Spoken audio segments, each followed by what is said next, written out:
अस्सलाम वालेकुम नाजरीन, रूबी न्यूज़ के साथ मैं हूं मोहम्मद अख्तर। सबसे पहले नजर डालते हैं सुर्खियों पर। तेलंगाना असम्बली के मानसून इजलास के दौरान रियासती वज़रा ने अरकान असम्बली की जानिब से पूछे गए सवालात के दिए जवाबात। अरकान असम्बली की जानिब से मुख्तलिफ मसाइल उठाए गए। असम्बली इजलास में शोबे तालीम के अलावा बल्दी और दीगर मसाइल पर मजलिसी अरकान असम्बली बशमूल फ्लोर लीडर अकबरुद्दीन ओवैसी ने मुख्तलिफ मसाइल पेश किए। ज़ेर इल्तिवा काम और अवामी फलाही इक़दामात पर की नुमाइंदगी।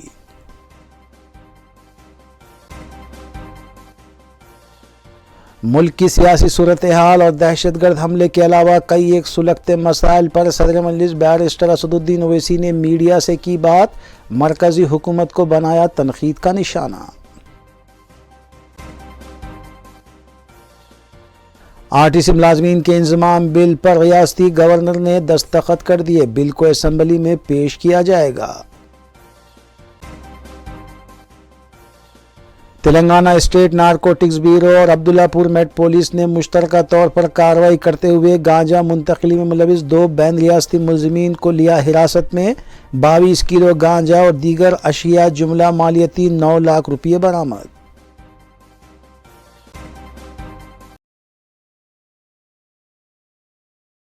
अब खबरें तफसील से। तेलंगाना असम्बली के मानसून इजलास के तीसरे रोज़ अरकान असम्बली की जानिब से पूछे गए सवालात का रियासती वज़रा ने जवाब दिया। अरकान असम्बली की जानिब से ऐवान में उठाए गए मसाइल में शोबे तालीम, बल्दी मसाइल, ज़ेर इल्तिवा प्रोजेक्ट्स के अलावा दीगर मसाइल शामिल थे। पेश है सिलसिले में ये तफसीली रिपोर्ट। रियासती वज़ीर सेहत हरीश राव ने तेलंगाना असम्बली के मानसून इजलास के तीसरे रोज़ वक्फ़े सवालात के दौरान मजलिसी फ्लोर लीडर अकबरुद्दीन ओवैसी और BRS अरकान असम्बली के पूछे गए सवाल का जवाब देते हुए बताया कि खानगी कॉलेजेस में माइनॉरिटी और नॉन माइनॉरिटी तनासुब में जो गलती की गई है वो BRS के दौर इख्तिदार में नहीं की गई, बल्कि वो कांग्रेस के दौर से ही चला आ रहा है। इस सिलसिले में कानूनी मशवरा करने के बाद उसे तब्दील करने के बारे में फ़ैसला लिया जाएगा।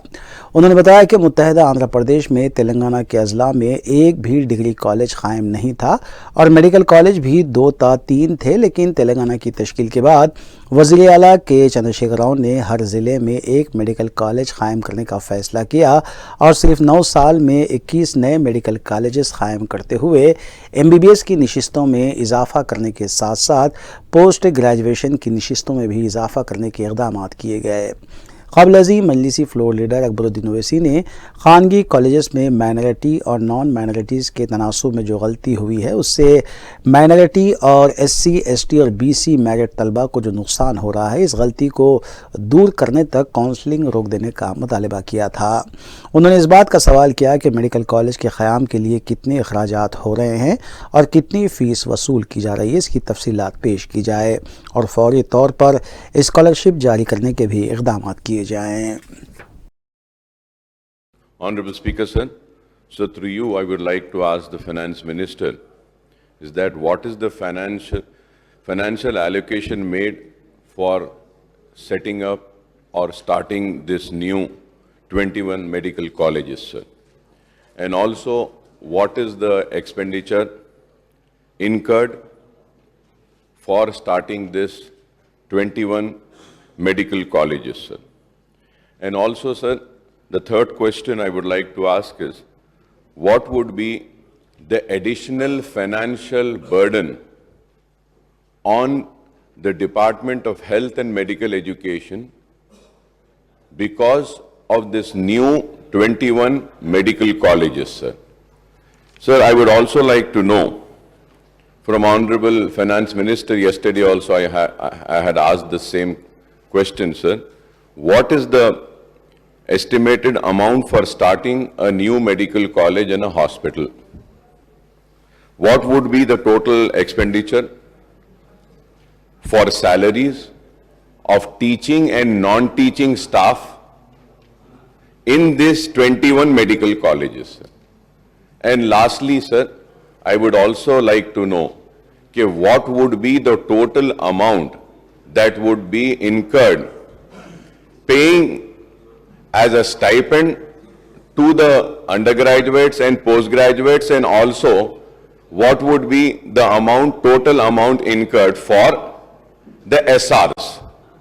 And lastly, I would like to know, sir, from Honorable Finance Minister Saab, is that please let this House know as to what is the amount that the government spends on making one doctor, and what is the amount that government spends in making one postgraduate, and what is the amount that government spends in making one super speciality. And also, sir, I would like to bring to your kind notice, sir. Sir, right from the year 21, for the year 21, 22, 22, 23, sir, the scholarship has not been paid to the medical colleges. When would this be paid, sir? The postgraduate students took an admission in 20 and they have completed their postgraduate studies, and still the fees is due to the colleges.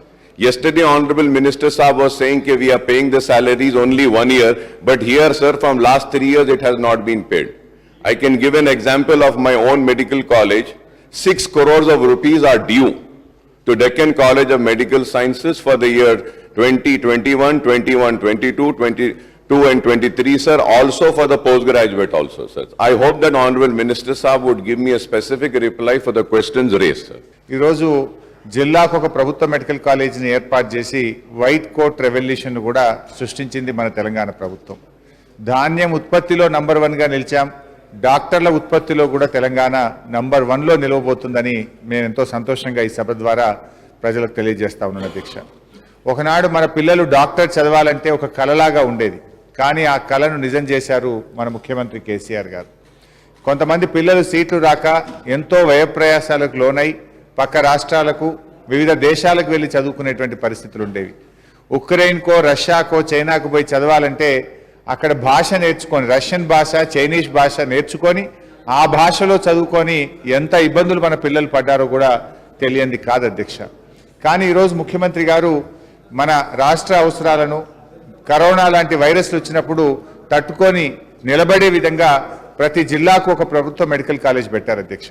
గతంలో అధ్యక్ష ఉమ్మడి ఆంధ్రప్రదేశ్లో ఉన్నప్పుడు కనీసం ఒక జిల్లాకు degree కాలేజీలు కూడా గత ప్రభుత్వాలు ఏర్పాటు చేయలేకపోయినాయి. రంగారెడ్డి జిల్లాలో ఒక్క ప్రభుత్వ డిగ్రీ కాలేజ్ లేకుండా అధ్యక్ష ఇదే సభలో ఆ రోజు మేము మాట్లాడినాం అధ్యక్ష.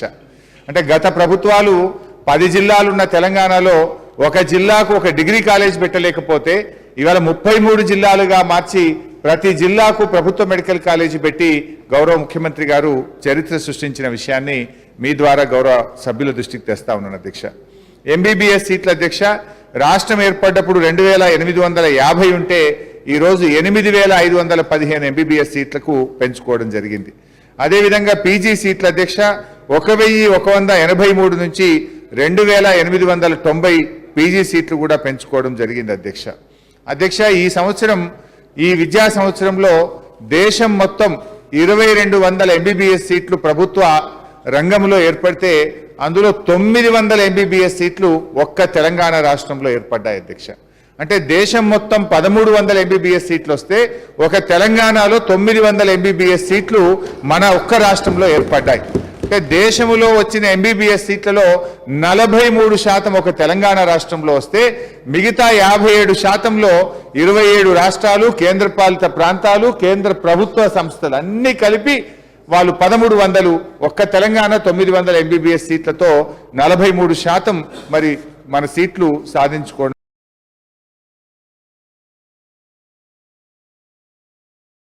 मजलिसी फ्लोर लीडर अकबरुद्दीन ओवैसी ने तेलंगाना असम्बली के मानसून इजलास के तीसरे रोज़ वक्फ़े सिफर के दौरान बात करते हुए हुकूमत से मुतालबा किया कि वो माइनॉरिटी फाइनेंस कॉरपोरेशन को दरकार 500 करोड़ रुपये जारी करे, क्योंकि 2018 से मुसलमानों को कोई खर्जात अदा न करने की वजह से सैकड़ों दरख्वास्तें ज़ेर इल्तिवा हैं। उन्होंने ओवरसीज़ स्कॉलरशिप के बकायाजात, इमाम व मौज़नीन की तनख्वाहों के बकायाजात की अदायगी करने का भी मुतालबा किया। Honorable Speaker, sir. So the issue which I am raising right now is pertaining to Minority Welfare Department, sir. Sir, so the Minority Welfare Department funds are not being getting released, sir. due to which the minorities are facing very hardship, sir. Sir, through you, firstly, sir, I request the Honorable Finance Minister Saab, the Minority Welfare Department Minister Saab to please call for a meeting, sir, so that we could mention, sir. Sir, firstly, sir, when I say about Minority Welfare Department, sir, the RTF, the budget allocation is 336, sir. So BRO's issues are 118. The actual budget requirement is 431. Additional budget which is required is 195.49, sir. Sir, when we talk about MTF, sir, the budget allocation is 70.880, sir. The BROs issued are 35.40, sir. The actual requirement is 88.06 crores, sir. The additional budget required for clearing is 17.26 crores, sir. Sir, for the overseas scholarship, sir, I'm just finishing, sir. Sir, for overseas scholarships, the budget allocation was 118, sir. The BROs issued were 59, sir. The actual budget requirement is 178.01. The additional budget required is 60.01 crores, sir. Pre-matric scholarship, sir, budget allocation was 1.73, sir. But actual releases are only 5 crores, sir. The Honorable CM has assured in this House that the minorities will be treated on par with SCs and STs, sir. SCs and STs are being given the pre-matric scholarship, but the Muslim minorities are not been given, sir. The Shadi Mubarak, sir, budget allocation is 450, sir. BRO's issues are 450. Actual budget requirement for clearance of Shadi Mubarak scheme is 750 crores, sir. The additional budget required is 300 crores, sir. Bank link scheme, sir, the budget allocation is 150. The BRO issued is 75. Actual budget requirement is 500 crores. And additional budget required to clear the old is 350 crores, sir. Work board, sir, allocation is 68 crores. BRO issued for 34 crores, sir. The actual requirement is 200. Additional budget is 132, sir. So microcredit interest and TS Prime and industries, sir. The additional budget which is required is 25 crores and 25 crores, sir. इमाम मौजनों की तनख्वाह, sir, मार्च के महीने से नहीं आई, कल से दे रहे हैं, सर. जुलाई तक भी नहीं आई है. 10,000 एप्लीकेशंस दिए हैं, 7,000 पेंडिंग है, उसको भी दीजिए. ओवरसीज स्कॉलरशिप, सर, 21 से अब तक नहीं आई है, उसके लिए भी मैं कहूंगा कि उसको रिलीज करिए. ऑनरेबल स्पीकर साहब, you will be surprised and shocked, sir. You will be surprised and shocked when I say that कि RTF और MTF में 2014 से लेके अब तक, सर, अब तक पैसे रिलीज नहीं करे. 14 और 18 के वेव कर दिए, 18 से लेके अब तक नहीं दिए. 2015 में 1.5 लाख दरखास्तें आए लोन के लिए, और वो लोन के दरखास्तें आने के बाद 2014 से लेके अब तक एक पैसा नहीं दिए सब माइनॉरिटीज को लोन. तो अगर ऐसे हालात रहेंगे तो हुकूमत के साथ आएंगे. मैं ये उठा रहा हूं इसलिए कि आप देखिए कि ओवरसीज स्कॉलरशिप के लिए भी, सर, 22 का सीजन के लिए दरखास्तें बुलाई गए हैं. 900 दरखास्तें आई हैं, उसमें से आपको कमेटी डाल के क्लियर करना है, वो भी क्लियर नहीं करे, सर. कोर्सेज खत्म हो गए, ना स्कॉलरशिप आ रही है. तो मैं आपके जरिए दरखास्त करूंगा कि प्लीज फाइनेंस मिनिस्टर साहब को एक मीटिंग बुलाओ. बोलिए साहब, ये स्कॉलरशिप के इश्यूज को क्लियर करने के लिए, ओवरसीज के लिए और मुसलमानों को लोन्स देने के लिए. दलित बंधु दे रहे हैं, हम इस्तेकबाल करते हैं, दे रहे हैं. बीसीस को दे रहे हैं, हम उसका भी इस्तेकबाल करते हैं. मुसलमानों को भी कुछ दीजिए, आपसे उम्मीद है. इलेक्शन का वक्त है, अगर मुसलमानों को यह नहीं मिलेगा तो इसके क्या नताइज होंगे, यह आप बेहतर जानते हैं. बहुत बहुत शुक्रिया स्पीकर साहब. मजलिसी रुकन असम्बली सैयद अहमद पाशा क़ादरी ने मक्का मस्जिद और शाही मस्जिद बाग़-ए-आमा के मुलाज़मीन को मुस्तक़िल करने का मुतालबा करते हुए बताया कि 4 साल कबल वज़ीर आला के चंद्रशेखर राव ने ऐवान में मक्का मस्जिद और शाही मस्जिद के मुलाज़मीन को मुस्तक़िल करने का वादा किया था. जनाब स्पीकर साहब, मैं आपका शुक्रिया अदा करता हूँ ज़ीरो के लिए भी टाइम दिए. मैं हुकूमत से मेरा एक मुतालबा है कि आज जश्न तासीस TRS की मनाई गई बहुत बड़े पैमाने पर पूरी रियासत में, और मुलाजमीन को इनामात और उनके रियायतों का ऐलान किया गया. बहुत बेहतर इक़दाम किए जा रहे हैं हुकूमत की तरफ से. अभी हाल ही में RTC के मुलाजमीन को परमानेंट किया गया, गवर्नमेंट सर्विस में डिक्लेयर किया गया. मैं उसके साथ साथ ये भी कहना चाहता हूँ कि 60 साल से मक्का मस्जिद के 30 एम्प्लॉइज़ हैं जो मक्का मस्जिद और शाही मस्जिद बाग़-ए-आमा की, इनको परमानेंट करने के लिए कोशिश की जा रही है. तमाम जमातों ने उसको नज़रअंदाज किया. खुसूसियत के साथ कांग्रेस पार्टी के दौर में बोलते रहे, तय खून दिए, लेकिन नहीं हुआ। तेलुगु देशम के दौर में भी नज़रअंदाज किया गया। अब तेलुगु देशम के बाद टीआरएस हुकूमत से हमको उम्मीदें वाबस्ता है, क्योंकि इस हाउस में चीफ मिनिस्टर साहब ने वाज़ेह तौर पर मेरे तकरीर के वक्त बयान दिया, जवाब दिया कि मक्का मस्जिद और शाही मस्जिद के मुलाजमीन को मैं परमानेंट करूंगा, मुझे वादा कर रहा हूं, मैं करके रहूंगा। 60 साल के अरसे में एक मसला पेंडिंग पड़ा हुआ है और अब चीफ मिनिस्टर साहब से मेरी दरख्वास्त है कि वो मक्का मस्जिद के और शाही मस्जिद के मुलाजमीन को परमानेंट का ऐलान करे, ताकि एक तेरीना मसले की यकसुई हो सके। और हुकूमत का इस मौके पर मैं शुक्रिया अदा करता हूँ।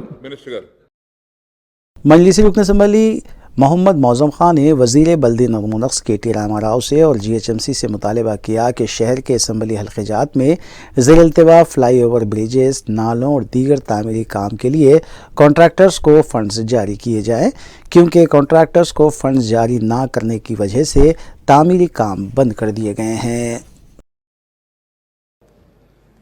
स्पीकर सर, आपके ज़रिए मैं म्यूनसिपल मिनिस्टर साहब से कहना चाह रहा हूँ, हैदराबाद शहर में हर कॉन्स्टिट्यूंसी के अंदर हम मेहनत कर कर डेवलपमेंट ऑफ कॉन्स्टिट्यूंसी के लिए GHMC से जैसा फ्लाईओवर्स का सैंक्शन लिए है, बॉक्स ड्रेनों का सैंक्शन लिए है, NP2 पाइपलाइंस का सैंक्शन लिए है और दीगर नालों की वाइडनिंग का सैंक्शंस लिए है।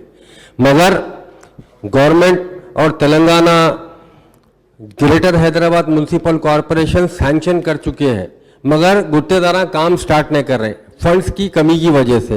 आपके ज़रिए मिनिस्टर साहब से ये कहना चाह रहा हूँ, अब ये रेनी सीजन है, मानसून है सर, कई प्रॉब्लम हमारे को हो रहे हैं, नाला वाइडन करना ज़रूरी है, सैंक्शन है, काम स्टार्ट नहीं हो रहा है, बॉक्स ड्रेन का काम सैंक्शन है मगर काम स्टार्ट नहीं हो रहा है, और दीगर फलकनुमा ब्रिज है बन रहा है वो भी काम कंप्लीट नहीं हो रहा है, और दीगर जो है किशन बाग का नाला है उसका काम नहीं हो रहा है। साहब आपसे आखिरी में एक ही चीज़ है सर, ये आपके ज़रिए मैं ये हुकूमत से कहना चाह रहा हूँ, जितने गुत्तेदारों को पैसा रुका हुआ है उनको आप पैसे दिए तो काम आएंगे।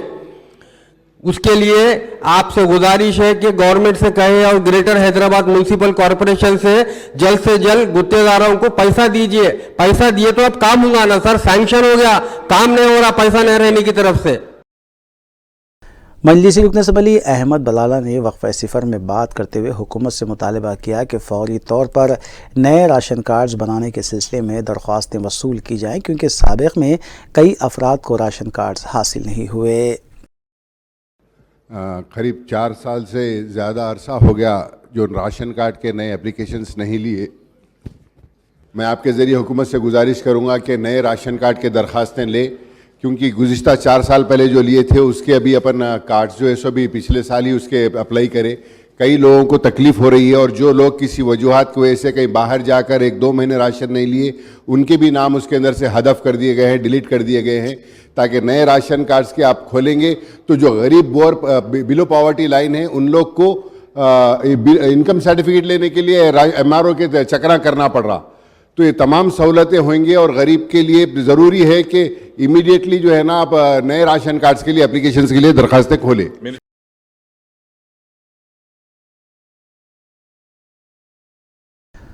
वज़ीर बरक़ी जगदीश रेड्डी ने तेलंगाना असम्बली में वक्फ़े सवालात के दौरान कांग्रेस अरकान असम्बली भट्टी विक्रमार्का और श्रीधर बाबू की जानिब से पूछे गए सवाल का जवाब देते हुए बताया कि तेलंगाना हुकूमत ने सिंगारेनी कॉलेजेस के 3 ब्लॉक्स को मरकज़ी हुकूमत की जानिब से खानगियाना करने के मंसूबे की सख्त मुखालिफत की थी और मौजूदा BRS हुकूमत सिंगारेनी कॉलेजेस के मुलाजमीन के साथ कोई नाइंसाफ़ी नहीं कर रही है, बल्कि मरकज़ी हुकूमत के फ़ैसले के ख़िलाफ़ वज़ीर आला ने माह दिसंबर 2021 में एक मकतूब वज़ीर आज़म को भी रवाना किया था। क़ाबिल अज़ीज़ CLP क़ायद भट्टी विक्रमार्का और रुकन असम्बली श्रीधर बाबू ने सिंगारेनी कॉलेज के वर्कर्स की बजाय खानगी अफराद से काम लेने और सिंगारेनी को खानगियाना करने के मंसूबे की सख्त मजम्मत की। మన సింగరేణికి సంబంధించిన మైన్స్ని ఆక్షన్ చేయడానికి ముందుకొచ్చారు అధ్యక్ష, ఆక్షన్ చేయడానికి ముందుకొచ్చారు అధ్యక్ష, అదొక ప్రధానమైన అంశం.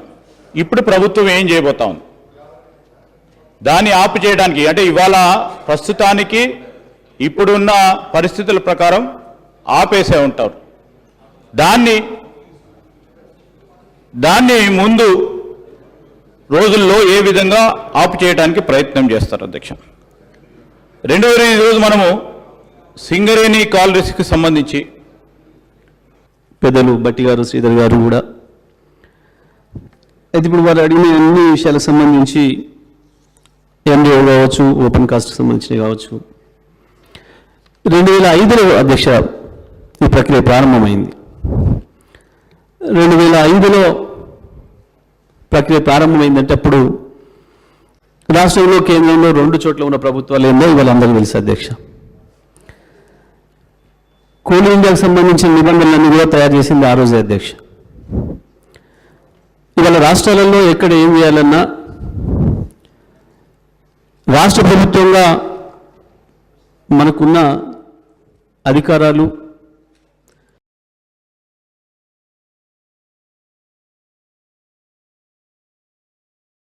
मजलिसी रुकन असम्बली अहमद बलाला ने तेलंगाना असम्बली में जारी पल्ले प्रगति पट्टनम प्रगति प्रोग्राम पर मुख्तलिफ मुबाहिस में हिस्सा लेते हुए हुकूमत से मुतालबा किया कि मुसलमानों के तमाम फ़िरक़ों के कब्रिस्तान के लिए शहर में 100 एकड़ अराज़ी फराहम की जाए और क्रिश्चियन तबके के लिए मज़ीद 2 एकड़ अराज़ी फराहम करने के इक़दाम करें, जबकि रोड वाइंडिंग का काम शहर के तमाम असम्बली हल्के जात में किया जाए।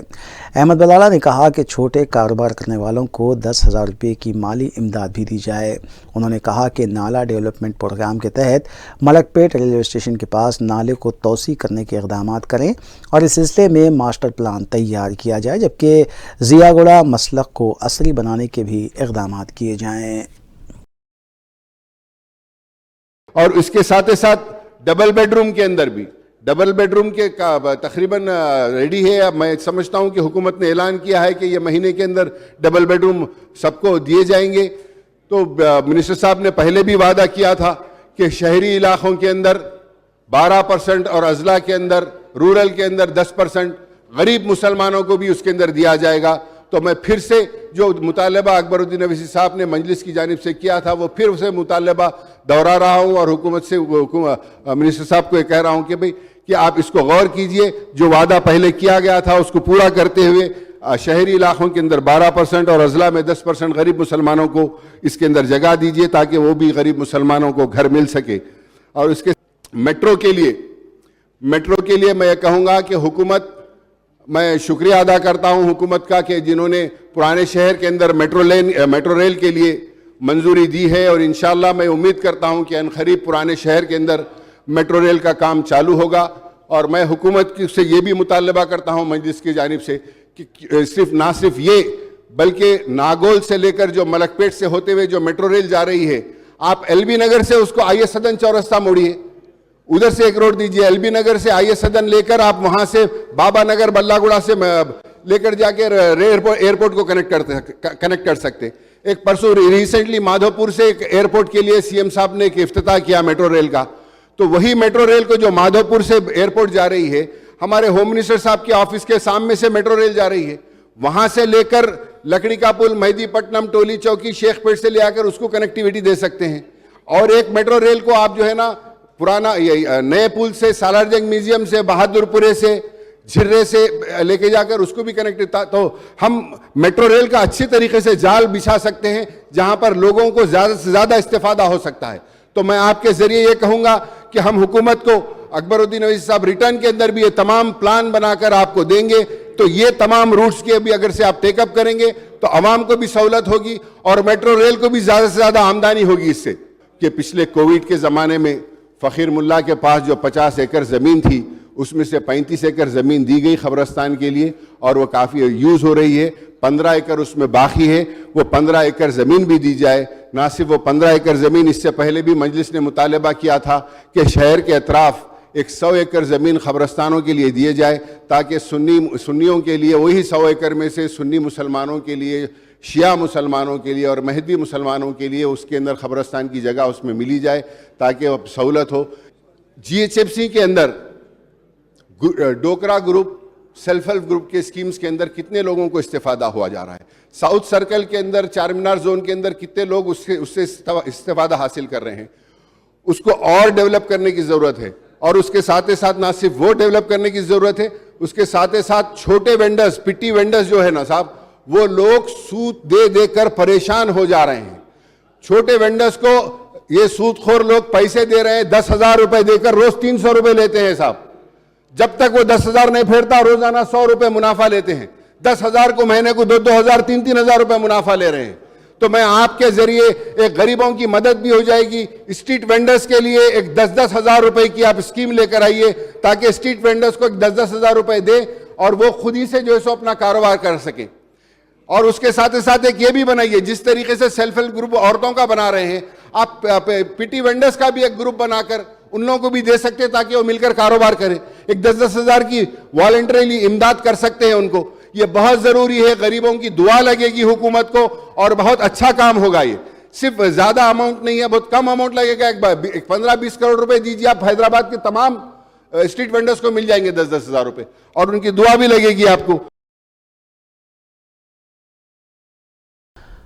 गवर्नर तेलंगाना ने बिल आखिर आरटीसी मुलाजमीन इंजमाम बिल पर दस्तखत करते हुए वापस उसे हुकूमत को भेज दिया, जिसके बाद इस बिल को असम्बली में पेश करने की राह हमवार हो गई। हफ्ते का दिन इस बिल के लिए ड्रामाई दिन रहा, जबकि राजभवन की जानिब से इस बिल पर हुकूमत से कई वजाहतें भी तलब की गई। नेज़ आरटीसी मुलाजमीन की तंजीमें अपने एहतजाज को राजभवन मुंतकिल कर चुकी थी, जिसके बाद गवर्नर ने उनसे तफसीली बात भी की। दूसरी जानिब चीफ सेक्रेटरी तेलंगाना हुकूमत ने गवर्नर की जानिब से किए गए एतराज़ात पर वजाहतें भी पेश की, जिसके बाद गवर्नर ने बिल पर दस्तखत कर दिए।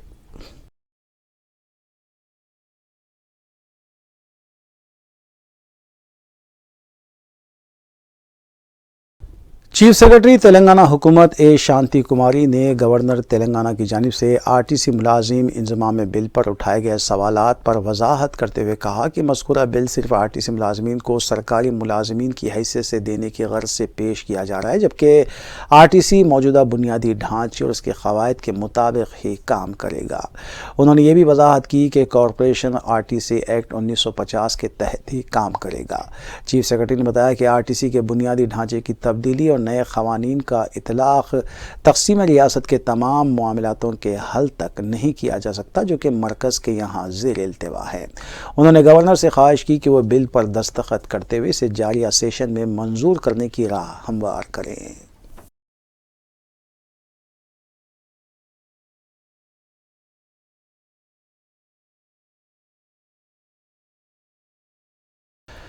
तेलंगाना रोड ट्रांसपोर्ट कॉरपोरेशन के मुलाजमीन को सरकारी मुलाजिमत में ज़म करने का बिल तेलंगाना हुकूमत ने गवर्नर के पास दस्तखत के लिए भेज दिया था। ताहम राजभवन ज़राए के मुताबिक दोपहर तक भी गवर्नर ने दस्तखत नहीं किए थे, जिसकी वजह से आरटीसी मुलाजमीन में बेचैनी पाई जाती थी। आरटीसी इंजमाम बिल को जल्द अज जल्द मंजूर करने का मुतालबा करते हुए आरटीसी मुलाजमीन और तंजीमें एहतजाज पर उतर आई थी। आरटीसी मुलाजमीन ने कहा था कि बिल की मंजूरी में ताख़ीर पर वो राजभवन का घेराव करते हुए एहतजाजी धरना मुनज़्ज़म करेंगे। ताहम उन्होंने गवर्नर से अपील भी की थी कि जल्द अज जल्द इस बिल पर दस्तखत को यकीनी बनाए।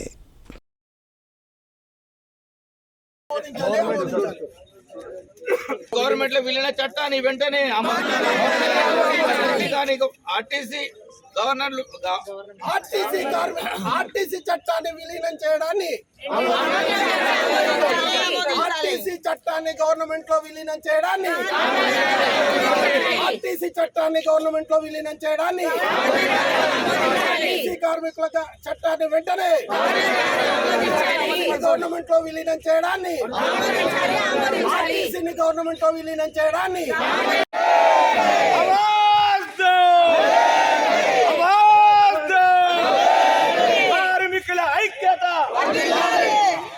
हमारे गवर्नर जी उसको जल्द से जल्द जो सो उसको पास करके हमारे आरटीसी एम्प्लॉयज़ को गवर्नमेंट में शामिल करने के लिए हम लोग आपसे अदबन गुजारिश कर रहे हैं, दरख्वास्त कर रहे हैं।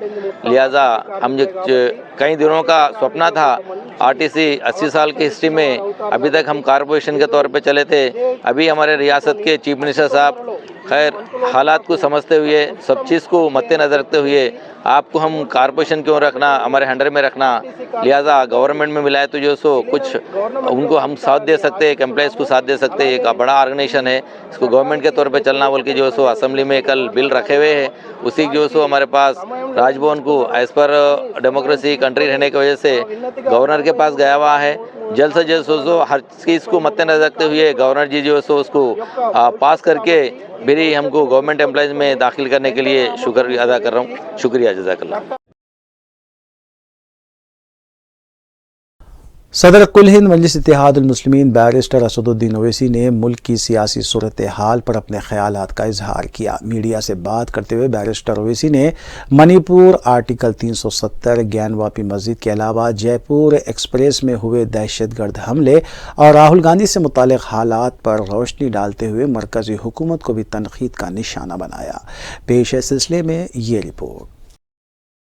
मणिपुर के हालात पर बैरिस्टर ओवैसी ने तशवीश का इजहार किया है। उन्होंने कहा कि मुसलसिल मणिपुर में हथियार लूटे जा रहे हैं और जब तक वहां के वज़ीर आला को हटाया नहीं जाएगा तशद्दुद नहीं रुकेगा। मौतें नहीं, हथियार लूटे गए हैं, हथियार लूटे गए हैं और हथियार लूटे जा रहे हैं। और अब जब तक वहां के मुख्यमंत्री को नहीं हटाया जाएगा वहां पर हिंसा खत्म होने वाली नहीं है। वहां पर कंटिन्यूस कुकी लोगों पर जुल्म होता आया और होता रहेगा। कितने 90 दिन हो गए अभी तो वायलेंस, हिंसा खत्म ही नहीं हो रही है। अगर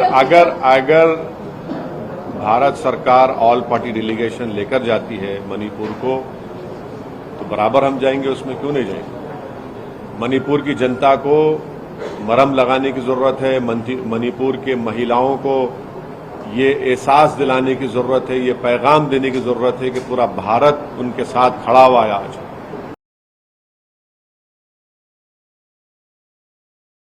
हरियाणा के नोह में इन्हदामी कार्रवाई पर बैरिस्टर ओवैसी ने कहा कि जामे मिलिया में फायरिंग की गई थी और इस तरह के कई वाक़यात हैं जिस पर बीजेपी हुकूमत की आंख बंद है और बीजेपी हुकूमत की पुष्टपनाही की वजह से ही शरपसंदों के हौसले बढ़े हैं। बैरिस्टर ओवैसी ने सवाल किया कि गैर मजाज तामीरात के नाम पर क्या सिर्फ मुसलमानों के ही मकानात मुनहदिम किए जाएंगे। नहीं, आप उसमें क्यों बोल रहे हैं। जामे मिलिया में जो हुआ था, जामे मिलिया में जो शख्स गोली मत चलाया था स्टूडेंट्स के ऊपर, वो क्या था। ऐसे कई इंसिडेंट्स हैं जिसको हम लोग, ये सरकार आंख बंद कर रही है। वीडियोस हैं, नहीं वीडियोस हैं कि आप मेवात के उन गयूर लोगों को आप उठाकर मारते हैं।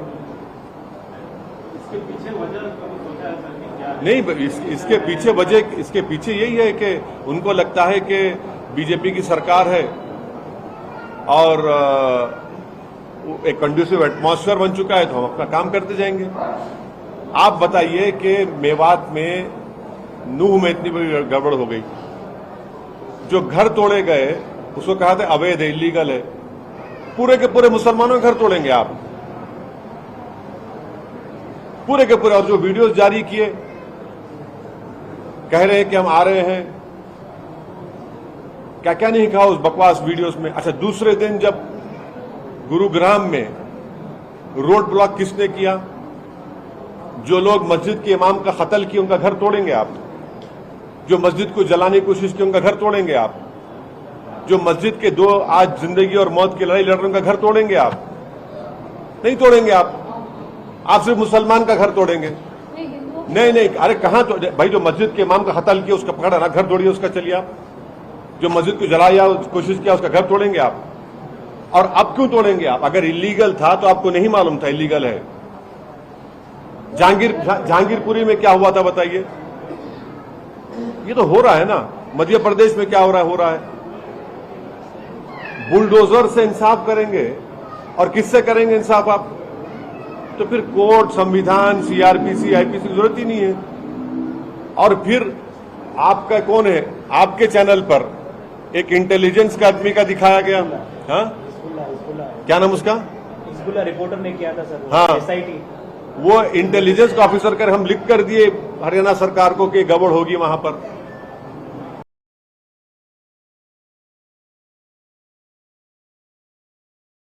सदर मजलिस बैरिस्टर ओवैसी ने आर्टिकल 370 को हटाए जाने के 4 साल की तकमील पर कहा कि आज 3 फौजी मारे गए हैं, पाकिस्तान से दहशतगर्द मुल्क में दाखिल हो रहे हैं।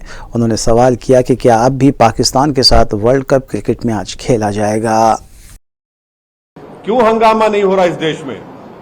क्योंकि नरेंद्र मोदी प्रधानमंत्री हैं, बीजेपी की सरकार है बोलकर 3 हमारे सिपाहियों को आतंकवादी पाकिस्तान से आके मार दिए और आप वर्ल्ड कप मैच खेलेंगे अहमदाबाद में।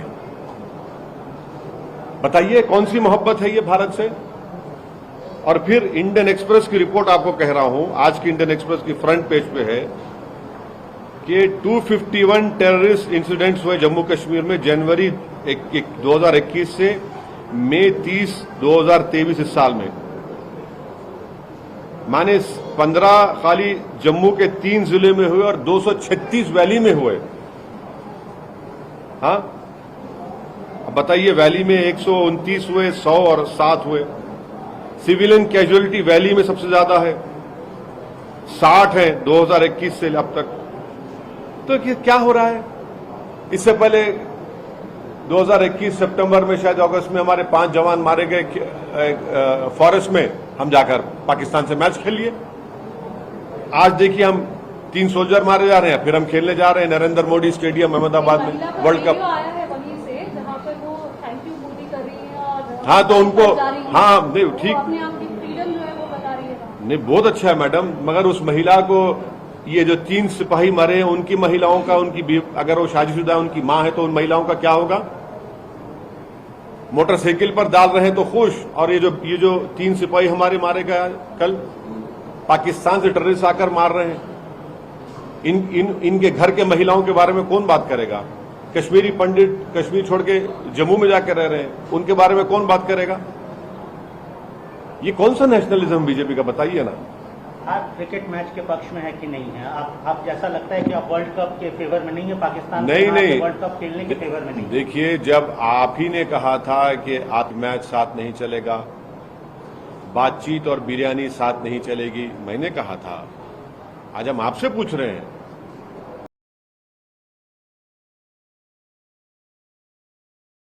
सदर मजलिस बैरिस्टर असदुद्दीन ओवैसी ने ज्ञानवापी मस्जिद कॉम्प्लेक्स में जारी ASI के सर्वे पर खदशात का इजहार किया है। मीडिया से बात करते हुए बैरिस्टर ओवैसी ने कहा कि उन्हें इस बात का शदीद खदशा है कि ये सर्वे 1949 के 23 दिसंबर और 6 दिसंबर की तरह ना हो, क्योंकि हम नहीं चाहते कि इस मस्जिद के साथ भी बाबरी मस्जिद जैसा वाक़या पेश आए।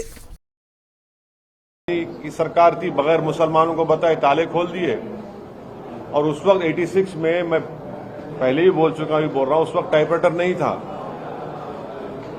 20 मिनट की सुनवाई में 25 पेज का ऑर्डर दे दिया वो, और बाद में जज साहब अपनी किताब में लिखते हैं कि मैंने ऑर्डर इसलिए दिया क्योंकि जब मैं कोर्ट में बैठा था तो मैंने एक बंदर को देखा, और बंदर को देखने के बाद मुझे ये मालूम हुआ कि कुदरत मुझे कुछ कह रही है। फिर 6 दिसंबर को यह हो गया। सुप्रीम कोर्ट ने ही परमिशन दिया था, इन तमाम लोगों ने कहा कि वहां कुछ नहीं करेंगे। अब हमको खदशा ये है कि अब जब ASI की रिपोर्ट आएगी तो बीजेपी RSS एक नैरेटिव सेट करेगी। इलाहाबाद हाईकोर्ट का ऑर्डर आने से पहले उत्तर प्रदेश के चीफ मिनिस्टर ने ये बात कही थी कि बिल्डिंग पुकार कर बयान दे दिया। वो नैरेटिव सेट कर रहे थे। अब जैसा ASI का रिपोर्ट आएगी, नैरेटिव सेट किया जाएगा पूरे देश में। उसके बाद मुझे को खदशा ये है, हम उम्मीद करते कि ना हो। हमको सुन लीजिए, हमको खदशा है कि कहीं 23 दिसंबर ना हो जाए, हमको खदशा है कहीं 6 दिसंबर ना हो जाए। खदशा है, एप्रीहेंशन जिसको बोलते हैं इंग्लिश में, वो है हमको। और हम नहीं चाहते कि ऐसे कई बाबरी मस्जिद के इश्यूज खुल जाए। और आखिर में आपको याद दिला रहा हूं पर्सनली, आप थे, हमारे दोस्त थे, और हमारे आप भी थे। जब बाबरी मस्जिद का फैसला आया था, मैंने कहा था कि ये सब खुलेंगे, बढ़ेंगे, और आखिर में हम आपको बताना चाह रहे कि बाबरी मस्जिद राम मंदिर के सुप्रीम कोर्ट के जजमेंट में आप लोग पैराग्राफ नंबर 102 पढ़ लीजिए, पैराग्राफ नंबर 103 पढ़ लीजिए, पैराग्राफ नंबर 105 पढ़ लीजिए, जिसमें सुप्रीम कोर्ट ने क्या कहा प्लेसेस ऑफ वर्शिप एक्ट के बारे में। प्लेसेस ऑफ वर्शिप एक्ट है क्या कि किसी भी समुदाय के रिलीजियस प्लेस का रिलीजियस कैरेक्टर ना बदला जाए। अब ये जो सर्वे होगा इससे उस मस्जिद का रिलीजियस कैरेक्टर बरकरार रहेगा या बदल दिया जाएगा।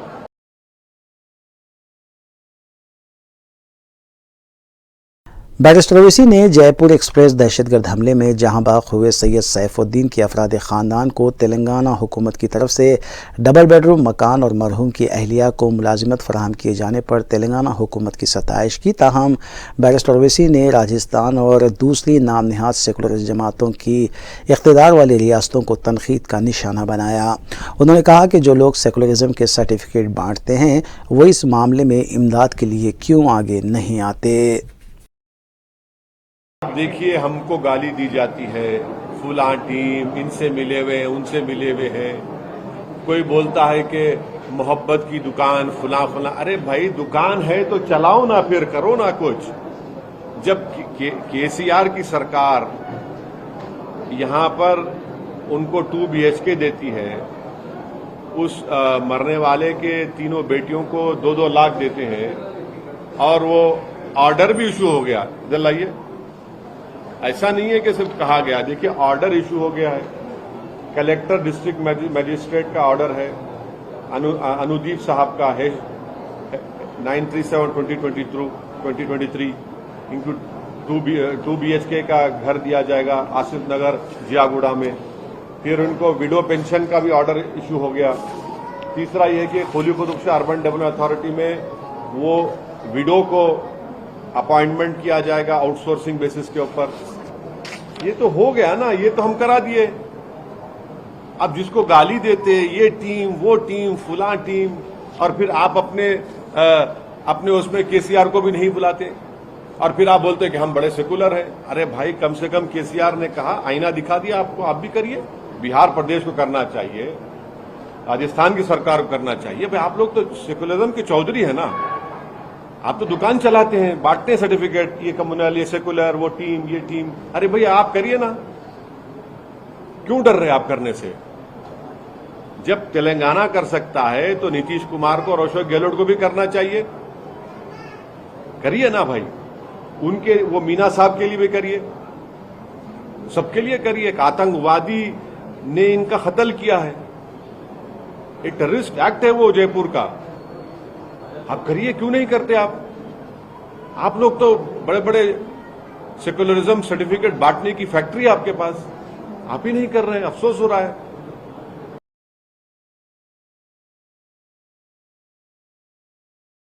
कांग्रेस लीडर राहुल गांधी को सुप्रीम कोर्ट से मिली राहत पर बैरिस्टर ओवैसी ने कहा कि यह अदालत का फैसला है, उनकी रुकनीत बहाल हो सकती है।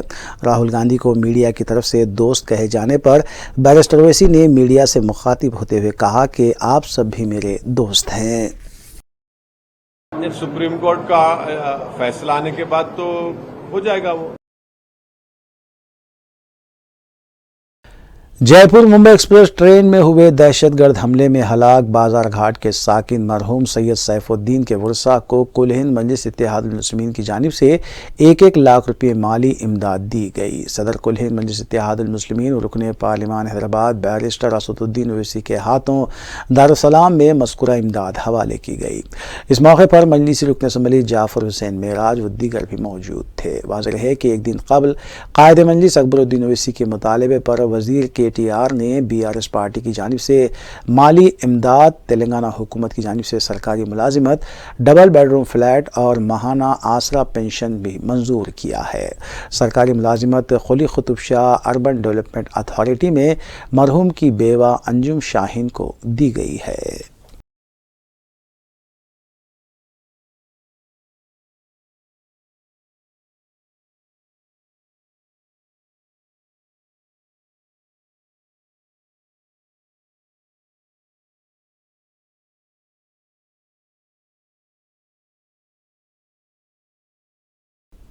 संतोषनगर डिवीजन से वाबस्ता पुलिस स्टेशन आईएस सदन और संतोषनगर ने अपने अमले के लिए योगा क्लासेस का अहतमाम किया है। इस मौके पर डीसीपी साउथ ईस्ट जोन सी रुपेश आईपीएस ने आला पुलिस ओहदेदारों पर जोर दिया है कि वो अपने मातहत अमले की सेहत की निगहदाश्त को यकीनी बनाएं।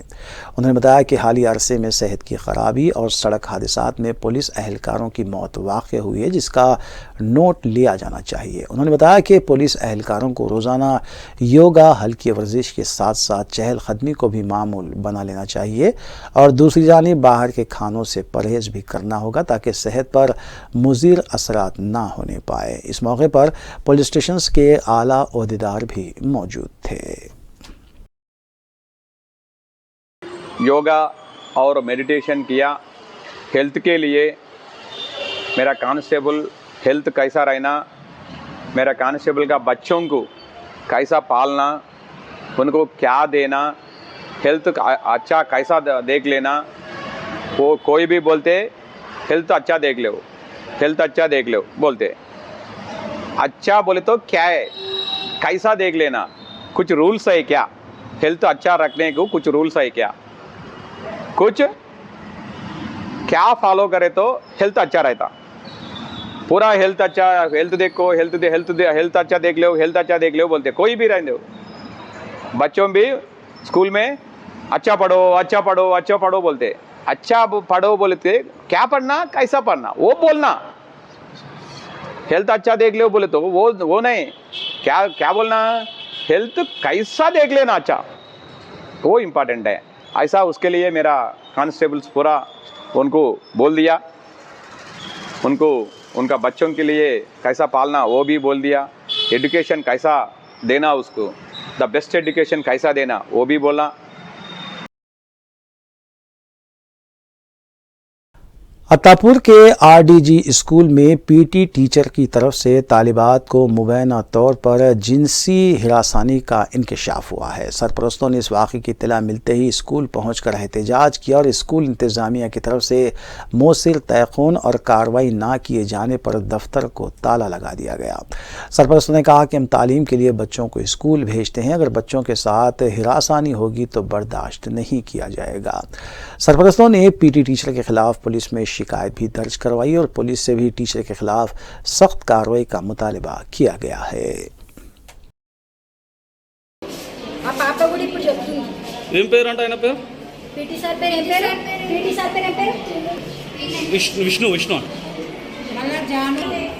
చెప్పండి ఏమైంది? జాను జాను అంటుండు, ఎట్లా మీద చెయ్యి పెడుతుండు, ఎట్లా గాను ఇట్లా ఇట్లా అంటుండంట. తీసుకొని లోపల వేసేసుకుంటున్నాడు. ఆ వాష్రూమ్ పిల్లలు పోతే వేడంటేనే టచ్ చేస్తుండంట, స్కేల్ తో కొడతాడంట కింద. ఇంకేంటి బిజీ నోట్లో పెట్టుకొని మాట్లాడతాడంట, నోట్లో పెట్టుకొని మాట్లాడతాడంట. పైన ఏం అవసరం పీటీ సార్ కి? ఇప్పుడు పీటీ సార్ కూడా మాకు కన్ఫర్మ్ వీడ ఉన్నాడు వాడు, కానీ ఏదో దాచుకుంటూ మీరు బయట పెడతలేదు. వీళ్ళే చెప్పి స్విచ్ ఆఫ్ చేయమని. ఆమె ఉందా, ఆమె ఎప్పటి నుంచి మంచి భయపడి కూడా మాట్లాడింది, ఇప్పుడేమో పిల్లలకు భయపడిస్తుంది. ఆమె పేరు ఏం పేరు ఏమో తెలియదు. ఆ టీచర్స్ పిల్లలకి చెప్పకండి, మన స్కూల్ పేరు ఖరాబ్ అవుతుంది, స్కూల్ పేరు ఖరాబ్ అయితే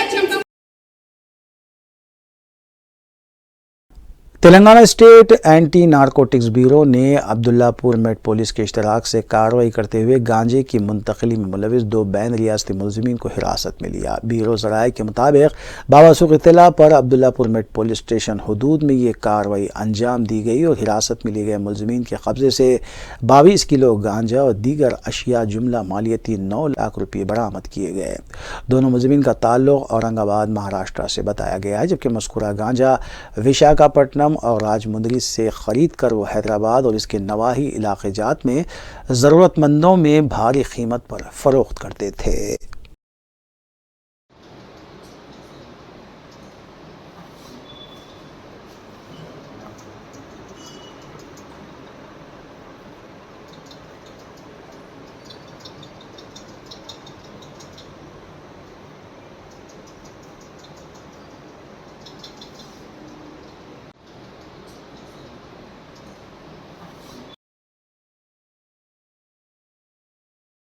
अंजुमन रेख्ता गोयान व रेख्ता नामा हैदराबाद के ज़रिए एहतमाम तकरीब तबस्सुम व तहनीत 4 अगस्त बरोज़ जुमा शाम 5 बजे बमुकाम उर्दू हाल हिमायत नगर में मुनक़िद की गई। इस तकरीब की सदारत मुमताज़ ख़ानुंदा व कालम निगार उस्मान शहीद एडवोकेट ने की। मेहमानान के तौर पर मोहम्मद क़मरुद्दीन, प्रोफेसर एस.ए. शुकूर, मौलाना मुज़फ़्फ़र अली सूफ़ी अबुल उलाई, प्रोफेसर मजीद बेदार सूफ़ी, सुल्तान शुत्तारी, प्रोफेसर आमिना तहसीन, M.A. माजिद, डॉक्टर मुमताज़ मेहदी और सईद हुसैन ने शिरकत की। इस तकरीब में हाजी व मोतमरीन हज़रात व ख़वातीन को तहनीत भी पेश की गई। मदू इंशाया निगार ने अपने इंशाई और शोरा इकराम ने अपना कलाम पेश किया। कन्वीनर डॉक्टर जावेद कमाल सरवरा अंजुमन रेख्ता गोयान और एडिटर रेख्ता नामा ने मेहमान और शुरका का खैर मकदम किया।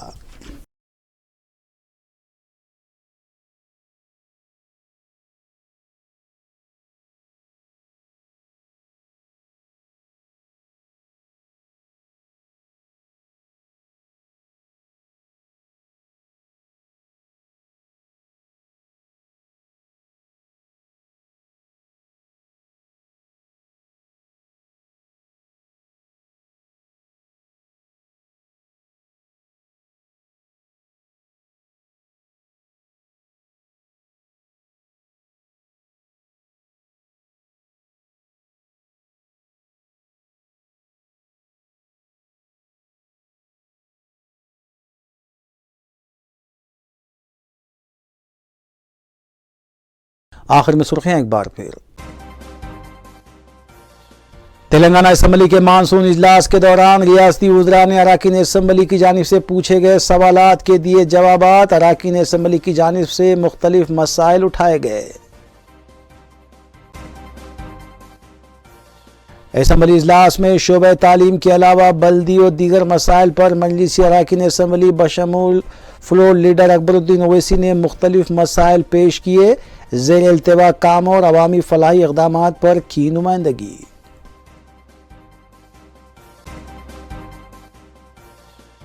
मुल्क की सियासी सूरत हाल और दहशतगर्द हमले के अलावा कई एक सुलगते मसाइल पर सदर मजलिस बैरिस्टर असदुद्दीन ओवैसी ने मीडिया से की बात।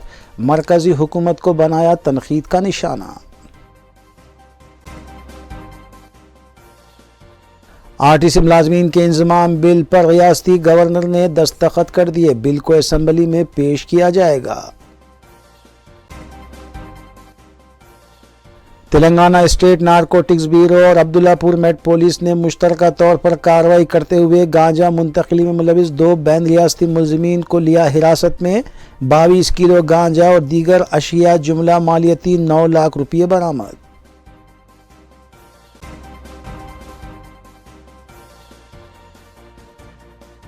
नाज़रीन, रूबी न्यूज़ की फीडबैक के लिए स्क्रीन पर दिए गए नंबर पर आप कॉल कर सकते हैं या ईमेल के ज़रिए हमें पैगाम भी भेज सकते हैं। इसी के साथ रूबी न्यूज़ यहीं इख्तिताम पज़ीर होती है। रूबी न्यूज़ की सारी टीम को दीजिए इजाज़त।